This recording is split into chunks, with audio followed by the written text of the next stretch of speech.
Knox Country Podcast Edition. I've always been around great songwriters and artists my whole life. I'm Michael Knox. Welcome to my world. Hey, what's up, everybody? This is Jason Aldean, and you are listening to my boy Michael Knox on Knox Country Podcast. Welcome to the Knox Country Syndicated Radio Show podcast. This week we got Jody Stevens. Got a lot of history with you. Yes. A lot of history with your family. You know, I kind of feel like I've seen you grow up. You know, I've grown up around your family. You know, your dad was a huge mentor of mine. He used to drag me out to your house a lot. I used to hang out, and then I remember one time you were playing me songs you were working on, you were writing. I don't know if you were still in high school, so I don't know if it was your 4-track days or the 8-track days or whatever it was, but it was downstairs. Yes. In the basement or whatever. But that was cool, man, to kind of see where you are now and remember those days of back, because you were always a freak musician anyway. You were always a lot of talent. Yeah. You know, but you said you don't even remember me coming over hearing songs. I don't.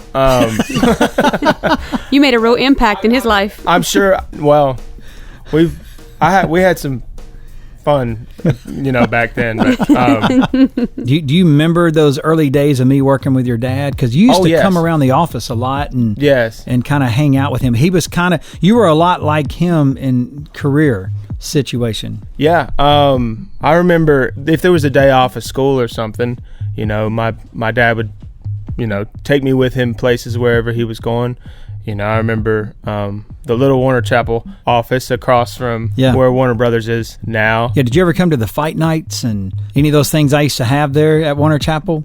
What was the fight night? It was like boxing nights, you know. Where I never got to see the boxing night. Yeah. I was probably too young at the time. But you did come out to the NASCAR situations that we used to do, NASCAR simulators out at Opry Mills. Yeah, at Opryland. Yeah. Yeah, at the theme park. Yep. Michael used to have lots of fun events and stuff at Warner Chapel back then, and What happened? I remember specifically one time Michael invited us to go to Laser Quest, and they had this running tally up at the top where it had everybody's score, and you'd see, you know, whatever, Jody Stevens 1,000, you know, Jeff Stevens 1,500, Michael Knox 10,000. Like, he literally, I don't know if you played a lot of Laser Quest. He went in there and practiced before you guys went. He beat everybody so bad that I just assumed that he had been there a time or two prior. It was just natural. No, he definitely crammed. You know, he practiced. But I love the NASCAR simulator cars we used to race. Those were awesome. But now, you know, me and your dad have a lot of history. I'm going to get him on the show, of course. And, of course, yeah. He was a huge mentor of mine. But, you know, moving on, instead of going into the songwriter world first, you kind of went into the artist world first. Yes. And you were, tell us a little bit about your band, and because you were signed on Big Machine. Yes, I had a buddy of mine. Well, he became my buddy, James Harrison. I knew a guy that knew him. Yeah. And he's, you know, he was working at a publishing company. He said, hey, you should meet my friend James. Maybe you guys should write. So he was doing at the time, sort of a pop R&B kind of music thing. So I was able to do some of that. So I entertained it for a little bit. You know, we wrote probably 7 or 8 songs in that vein. But at that point, you know, this is like 2006, 2007. I was already sure that, you know, I wanted to write country music songs every day. So that basically I kind of, you know, I told him, you know, maybe we should try to write some songs. We're writing these songs on Music Row, you know, and it made a lot of sense to me that we should try to write songs that somebody could record. Yeah. You know? So we wrote about 10 of those that probably, they weren't any good and they didn't come out or anything. And, you know, when I started realizing that a lot of this rap music and stuff that I had listened to and made for quite some time was going to actually help me in making this country music that I was making, you know, I guess a light bulb went off in my head. You know, well, it might be kind of cool to mix some of this stuff together. I would have some drum loops and, you know, chop stuff up, make it weird, you know, however I could. And it got the attention of Scott Borchetta. You know, he heard our CD and he called and said, I want to sign y'all. Now, what was the name of the band? Fast Ride. Yeah, because y'all were the first guys I heard that made a specific effort to do that. Yes. Kind of the drum loops. This is our identity. This is part of. This is like the electric guitar for us. In a sense. But y'all wrote most everything, or did you write everything? Yeah, we wrote all of our songs together. We didn't have anybody to write with, so we wrote together. And so, what was that first single? That Thing. Yeah. And but I remember y'all doing the local showcases, things like that, and and it really, y'all were way ahead of what people wanted at that time. I mean, which was what was so cool about it. You know, and you hate that Scott and them hit the walls, but I think that a lot of that effort that you were making in that because y'all did this for a couple of years, correct? Yeah, well, we did it for probably 3 years, but we had a record deal for 1 year. Yeah, and they put out 3 singles. We shot a video for like our 3rd single, and we did radio tour and all that. And but that was before Dirt Road Anthem, right? Yes. Yeah, and that was before FGL. Mm-hmm. It was before a lot of those guys that kind of followed what y'all did. Yes. A little bit where radio. If y'all would have came right after Dirt Road Anthem, right. It probably would have had a whole different kind of acceptance. Yes. Well, we had the foresight to know what was coming, but didn't. The execution was a little off because we didn't know what we were doing. Yeah. I mean, we or at least I thought, but after it didn't work and we had lost our record deal, I was pretty confused on what it was I actually needed to make, because not only did Fast Ride stick out like a sore thumb on the radio, I for a minute there I almost thought that I was wrong.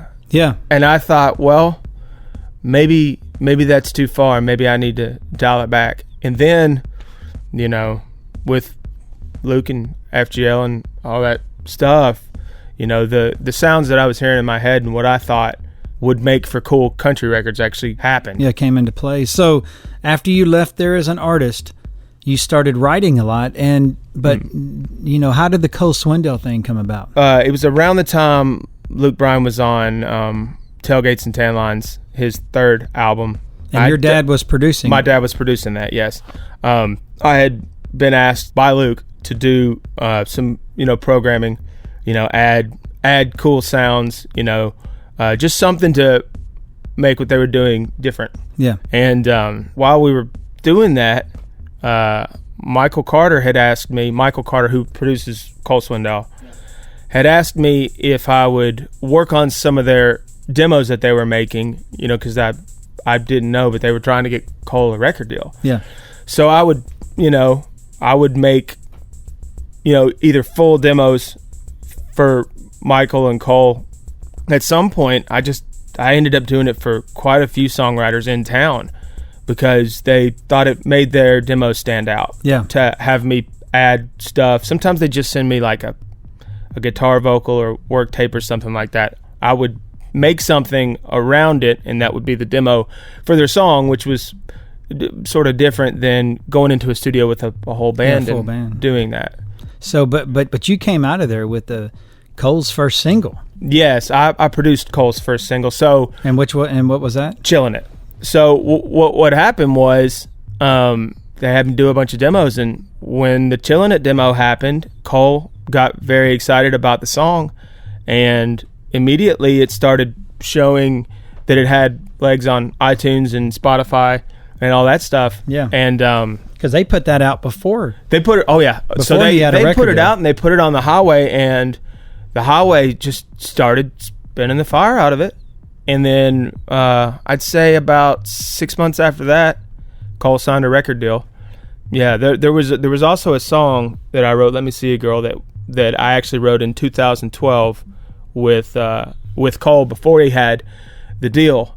I appreciate them writing with me because at the time I didn't really have anybody that would write with me. But that was your first number one. That ended up being my first number one about 3 years after we wrote it. But that was your first number one as a writer? Yes. Was it because you kind of were a producer on Chillin' It? Yes.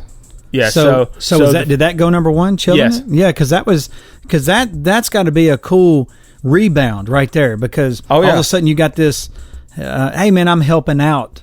And now, boom, oh my God, this thing's blowing up. Yes. Cole got a deal, you went number one, and then they release your song you wrote with him. That goes number one. Did you produce the one that... no. Okay, that one? Okay. No, but I did I did play a lot of instruments. I did programming on the first album. But Chillin' It was kind of... I mean, from my standpoint, it was kind of an accident. I didn't know we were making a single for the radio. I just knew that, you did your thing. I just knew that I was, in my bedroom working till all hours of the night trying to make this thing sound cool so they could pitch it to people. But that had to be a gratification big time for you. Oh, yeah. Because you were like you said earlier, man, I don't know if I'm supposed to... I'm lost. What do I do? And then this says... Hey man, you're doing what you're supposed to be doing. Well, yeah, and until that time, there was about 2.5 years where I didn't have a record deal. I didn't have a publishing deal. I wasn't producing anything that anybody would know, and I needed something to happen. That happening actually changed my life. Hey, this is Jody Stevens, and you're listening to Knox Country Podcast.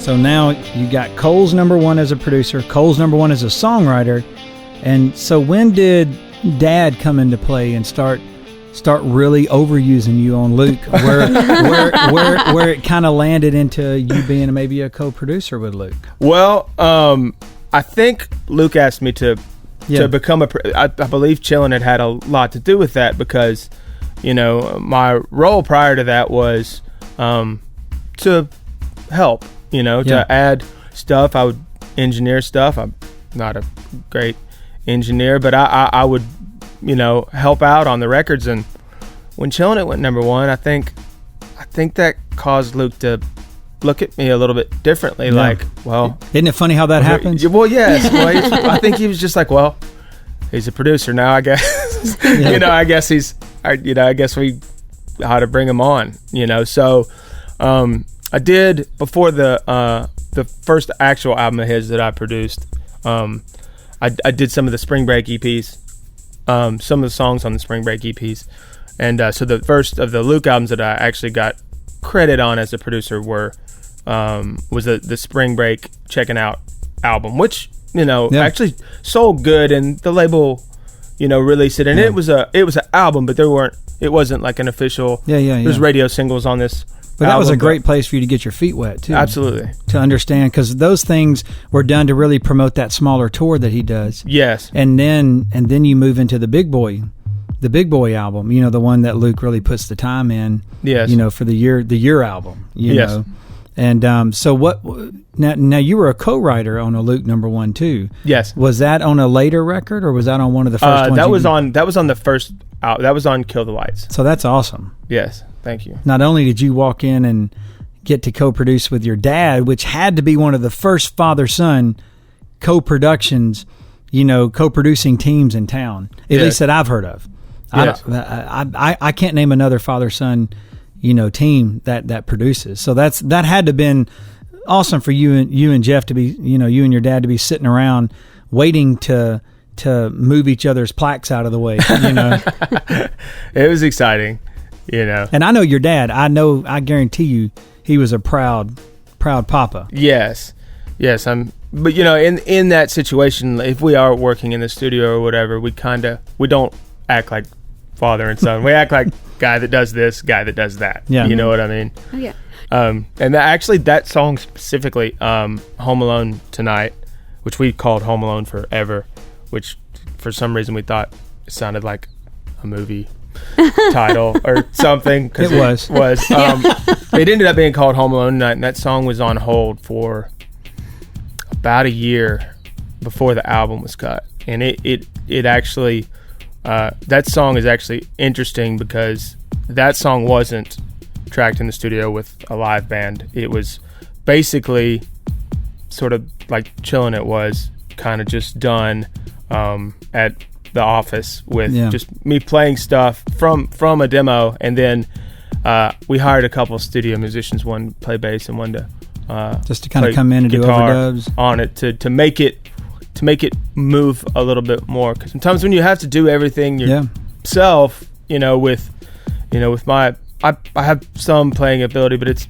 much more limited than any of the studio musicians. That sometimes it's just the right thing, and sometimes it needs to be better. Yeah, but that song came about, and then she put her vocal on there, and I remember hearing that on the radio, and that was a big song for Luke. I mean, it I think they did even did it on an award show or something like that. Yes, they did. I think it was the AMAs. Yeah, and that was your first platinum record as a producer? Chillin' It was platinum. Okay. Mm-hmm. Was the album platinum on Chillin' It, or just a single? Eventually. Yeah. Because the Luke stuff put you into the bigger playing field. Yes. And so your phone had to start lighting up after that. I have to produce stuff? To produce or write? Probably. Yeah.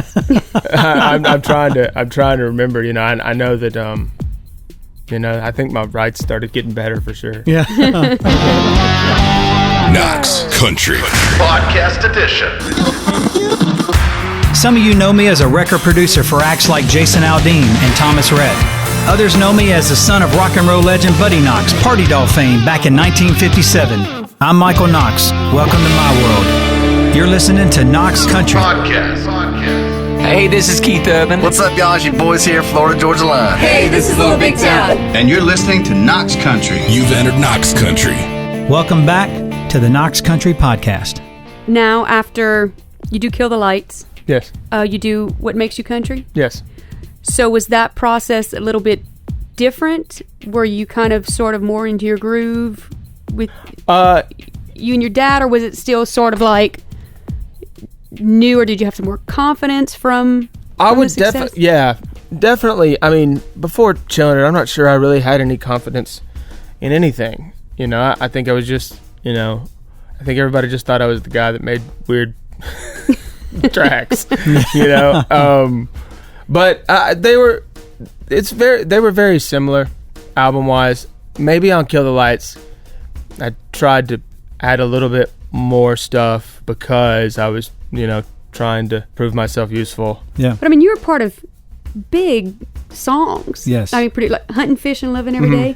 Now, me and you, I was sitting in front of you at the awards. Yes. And Luke played Hunting, Fishing, Loving Every Day, and I remember looking at you and y'all were right behind me. Yes, I remember turning around saying, how did I not get this song? Because this song is awesome, and I hated that I didn't get to hear it. But then I found out Luke wrote it with some of the Peach Picker guys. Yes. And man, to me that's probably my favorite Luke song is Hunting, Fishing, Loving Every Day. Looking back on it after some years, it may have been cool as a Luke Jason together. You're like a a duet thing. If they weren't both being headliners at the time. Yes. No. But that's such your dad thing too. Yeah. That song is because your dad's first cut was Alabama. Mm-hmm. Hunting, Fishing is a flavor of that world. Yeah. And so that to me, when I turned around and saw you guys sitting there together, that was a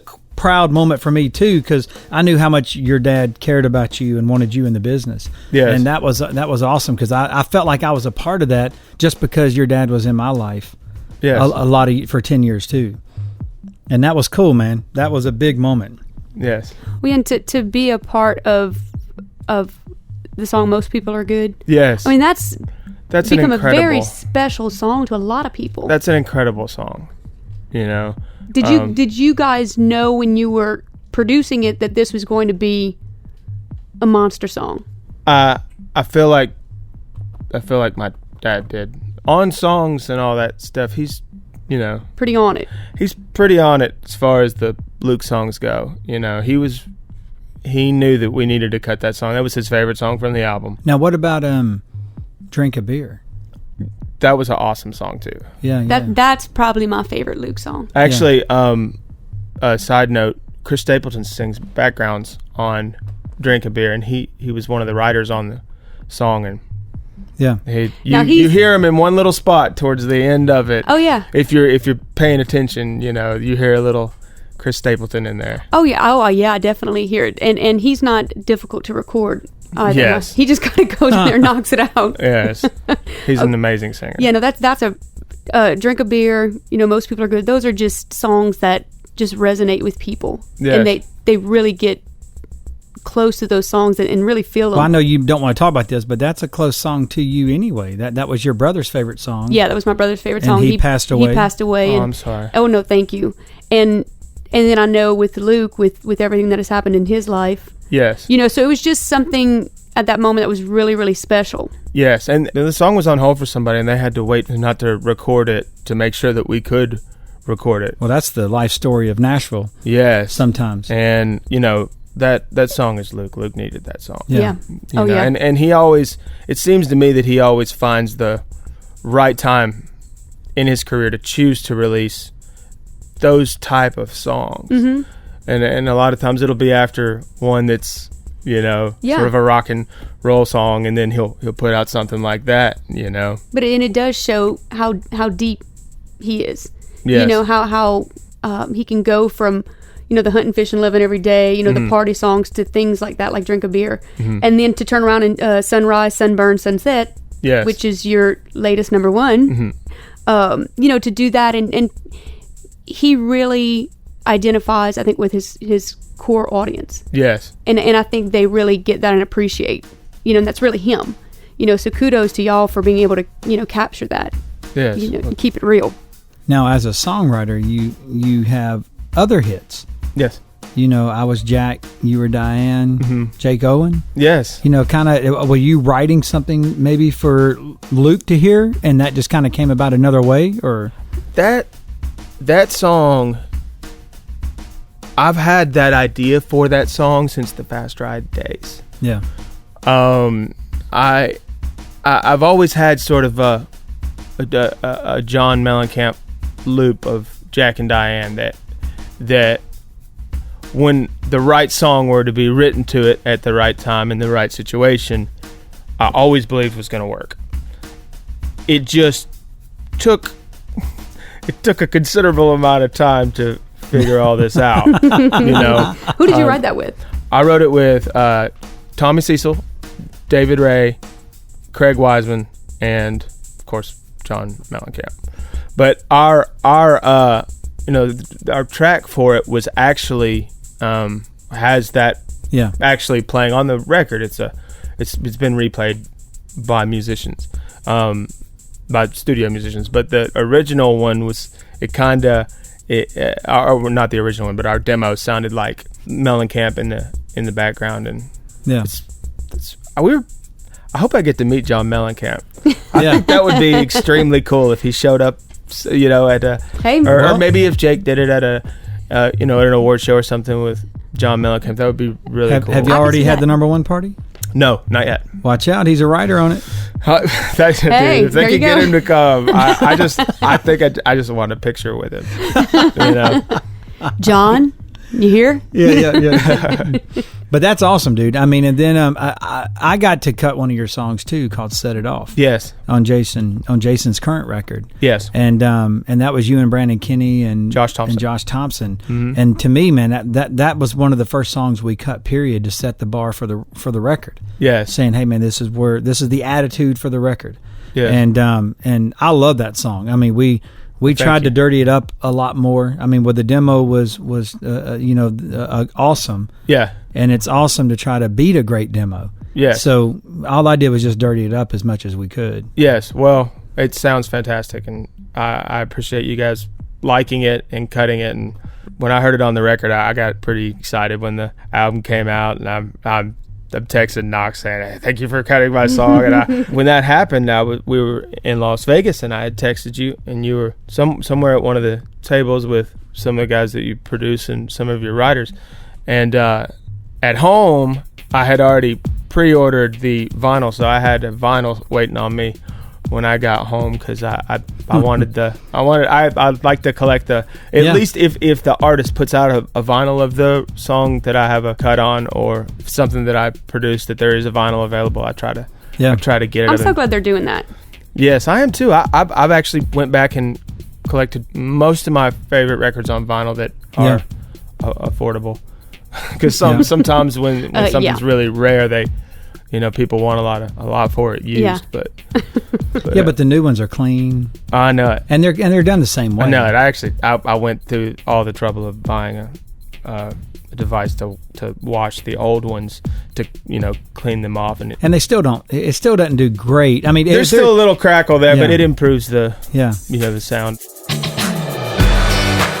Hey guys, it's Shalacy. Check us out on the web at knoxcountry360.com or on Facebook, Instagram, and Twitter at knoxcountry360. Well, dude, what do you see? Like, I know you're producing stuff now. You're writing now. Mm-hmm. I mean, do you see any other arm coming into what you're doing as something else? To add to this. I mean, do you ever want to go on the road again? I don't want to go on the road again. If I can help it. I like, working here. I'm working with a new artist that they just announced, signed a deal with EMI, Jon Langston. Okay. And his first single just went for ads on Monday. What's that? It's called When It Comes to Loving You. And, we were cutting vocals for the album on Monday. Hopefully soon we'll have more music out. He's already playing lots of sold out clubs and stuff everywhere. And is that something you produced by yourself, or? Yes. And that's the next step. Yes. You know, kind of jumping in there yourself, and it's fun working for a team because you always got the net. Yes. But it's my fault if it doesn't work. I had no pressure. I have trouble co-producing. Not in a bad way, just in a controlling way, because I'm a control freak. Yes. And that's tough because my vision is so stubborn, that it's tough to walk in there sometimes, unless it's from the get-go that I know why this person's here and they have a specific role in what they're doing, and my role is specific. But it's been hard. That's why you don't see me produce a lot. A lot of times that came up, it was always like, hey man, will you come in and do some of this with us? And I'm like, I'm not a some of this person. I either like to be all in or just don't. It's cool. Don't worry about it. But so I bet that's cool for you, man, to see that. It's exciting, and we're kind of in the beginning stages of it. But for the last, I want to say 5 years, he's been out playing, and he put out a song years ago called Forever Girl, and made a video for it from his college dorm room, and it blew up on YouTube, and people started singing the song everywhere he went whenever he would play shows, and he said, well, maybe I could do this. I think I'm going to move to Nashville. So man, how would that have been in your world if you had that, if your generation had that YouTube exposure? Who knows? Like they do today? I mean, because what you were doing was so, the only reason nobody heard it is because radio didn't want to play it. Yes. And if you had another outlet, who knows? It might have been a whole different place. It was different at the time. There were no streaming services. At least when Fast Ride came out, everything was either on iTunes. Some of it at that point by 2009, YouTube had been around for a few years. Yeah, I mean, but it was guarded pretty heavy. Yeah, it wasn't like today where it just anybody that's where you go to discover music. Yeah. Back then, YouTube was not as popular like that as it is today. It's cool though now too, because you can see, in real time, the stats of how much somebody's music is being listened to, and if they put it on a music playlist, how many times the song's been played again and again, and it's actually a fairly good indicator of how well somebody's doing with their music by knowing how many people have listened to it. Yeah, and all that's right in your face. I mean, you can go to Spotify, YouTube, Facebook, check their friends, and go to Instagram and look at their stuff. Yes. And if they go, man, I'm blowing up down south, you're like, dude, you got 7 friends. Yes. And eight plays. Yeah. What are you talking about? You know? It's I sometimes feel like when I'm talking about it, I think, well, the new way is not always as good as sort of the old way, but in that case, it's hard to deny stuff like that. When you see statistics that are just through the roof, something's happening. Yeah. Well, they're both there, man. I mean, artist development needs to be stronger these days to make things last longer. Yeah. But there is an easier chance to get exposed for a one-hit blow-up and see what happens from that. I mean, but we don't have a lot of those blow-ups don't last sometimes, because they are just that exciting moment, of finding this one thing. But yeah, but you're totally right. There's a lot of advantages on how they used to develop, and then there's huge advantages on quick reactions on today. Yes, well, in addition to, though, it used to be considerably more expensive to develop. Some of these guys, these younger guys, are able to do this themselves, by the time they get to, somebody wants to sign them. Yeah. And if they've been out playing shows and all that kind of stuff and meeting fans and they're shaking people's hands and stuff, they're ready for the kind of the big time before they even get to the big time. Well, it's like a Riley Green. Yes. Luke Combs. Yes. These guys kind of, Kane Brown. Mm-hmm. Kane and Luke, of course, blew up a lot bigger, but Riley didn't get there because they're jumping on it earlier, like you said. They're seeing the needle, and they're going to jump on it before it gets too popular. Yep. But yeah, that we are definitely in a different time. We're not in our dorms playing on 4-track cassettes. Yes. Inventing something nobody's gonna hear. Yeah. I've got so many that nobody ever heard. Or will. Or will. I would prefer it if nobody heard it, actually. Now, is there, so songwriting, production, engineering, programming, is there one of those that is sort of, do you enjoy more? Or is it sort of like the whole process because you start, with writing the song and then end with producing it? That's a very good question. It almost changes by day. I feel like when I was in my, little room when I was a teenager recording music, I didn't separate the production that I was making for myself pretty much only to listen to before you could even burn a CD of it, and the writing of the songs, because I would just, I was a teenager and I was, if I wasn't in a good mood, I'd just go down there and start making music because that was how I felt. So I feel like the songs weren't very good, but if you listen back to the tracks with the vocals muted, they were probably pretty good considering I didn't know what I was doing. Mm-hmm. I feel like I naturally gravitated towards production of music, and I feel like I had to learn how to write lyrics and, I had to learn how to, come up with great melodies and all that. So songwriting stuff that people would like, it was a lot harder for me than trying to figure out how to make a cool sound. Because I could find a cool sound somewhere, but writing a lyric that anybody cared about was considerably harder. But I don't necessarily enjoy one more than the other. I love it all, really. Oh, yeah, and you're not doing too bad in any of them, any field. Sure. So. Well, that's cool, man. Well, Jody, thank you for being here. Jody Stevens, awesome, thank man. You. Producer, songwriter, loop guy, track guy, whatever they call it in the future. But, man, I love you being here, dude. It's been a long time, man. I've known you, and so it's awesome to see you grow into this. This is awesome for me. Yes, thank you for having me, and this is awesome. Thank you. Knox Country. Thanks for joining us on this episode of the Knox Country Podcast. Special thanks go out to co-host Miss Lacey Griffin and producer Donnie Walker. See you next time.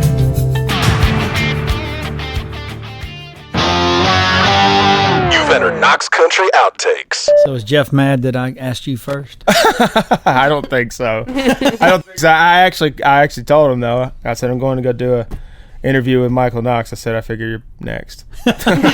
Now he'll avoid Knox's call because he knows what he wants now. I remember one time when I was a kid, we went to they had wrestling over at MTSU. It was WWF wrestling back before it was WWE. Yeah. It was the first time I ever got to see wrestling live. I was probably maybe 7 or something like that. And I remember, going with my parents and stuff, and I think it was like Brutus the Barber Beefcake and like these wrestlers and stuff, and I looked over at my parents. I go, you think that's really them? They're like, yeah, of course it's them. I was like, what are they doing here?